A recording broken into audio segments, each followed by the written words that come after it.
My name is Fiona Macaulay, the founder and president of Making Sense International. And it's my pleasure to share my vision for entrepreneurship programming in 2020. And that is that every young person and adult receives entrepreneurship skill building, financial literacy, has access to financial services, so that whether now or in the future, whether they want to or whether they need to, they will have the skills, knowledge, and attitudes to start and grow successful businesses, or use those skills to compete competitively in the labor market. So, is this vision a reality? Well, we have the good fortune of having a newspaper here from February 18th, 2020. So it's giving us a glimpse into the future, and it's a special edition on the state of entrepreneurship in the US and across the world. So let's look at some of the stories. Oh, this is interesting. Mission accomplished. The 50th US state mainstreams entrepreneurship programming into the elementary, middle, and high school levels.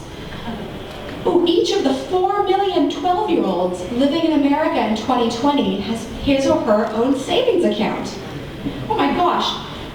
The young people who were in the pioneering entrepreneurship programs in the late 80s, 90s, and early 2000s, they are the engines of economic growth in rural and urban America, and they're going back to mentor these now millions of young entrepreneurs in the school system. And down here we see that the Philippines, Ghana, and the US are all vying for the global award for most youth entrepreneurial culture in their countries. Well, what do we do to get between where we stand today with the state of entrepreneurship programming in the US and achieving that kind of vision? I'd like to propose 4 strategies. The first one is that we all applaud ourselves for being those pioneers who have made the case for entrepreneurship programming. So let's have a big round of applause for everyone. Thank you. And in particular, many of my honored colleagues up here on the stage. Now is the time that we need to build and strengthen and scale up the proven models that we already have. And my next 3 strategies really tie into that. So the second strategy that I propose is that we better align the entrepreneurship programming content inside of our classrooms to growth opportunities in communities. So we're really teaching young people how to identify those growth-oriented value chains and how to seize opportunities. I think we can say that we have really mastered effective cross-sectoral entrepreneurship education. Now, how can we go deeper and to be even better preparing young people to start and grow successful businesses? Because that's no small feat. The third strategy is how we can again build on our success of effective entrepreneurship education with other program elements. There's been some great discussion today about mentoring, for example. But what I want to really focus on is access to financial services and the kind of financial literacy and financial capabilities that we all need to be able to choose the right financial product for us and then to manage that. Last year, Making Sense conducted a global mapping exercise to understand who are those financial service providers and youth-serving organizations who are deliberately linking young people to financial services.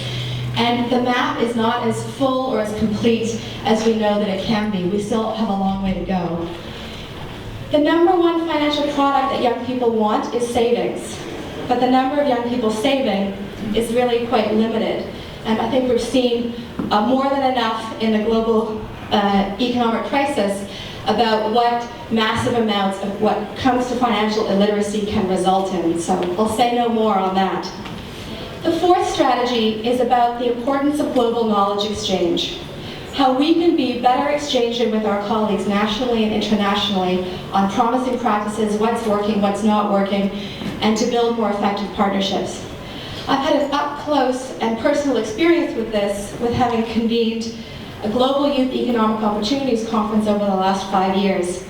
And what we see is an incredible ability to move and scale by better sharing our strategies with each other. We also need more US voices from US leaders like yourself in that global dialogue. So I invite you to join us at the 5th Global event this September. Finally, if you're interested in learning more about these kinds of trends, please feel free to go to youtheconomicopportunities.org to download the free publication that we produce every year. So I've shared my vision, and I'd like to know, what is your 2020 vision for entrepreneurship programming? What are you doing to achieve it? And I literally am looking forward to achieving our visions together. Thank you.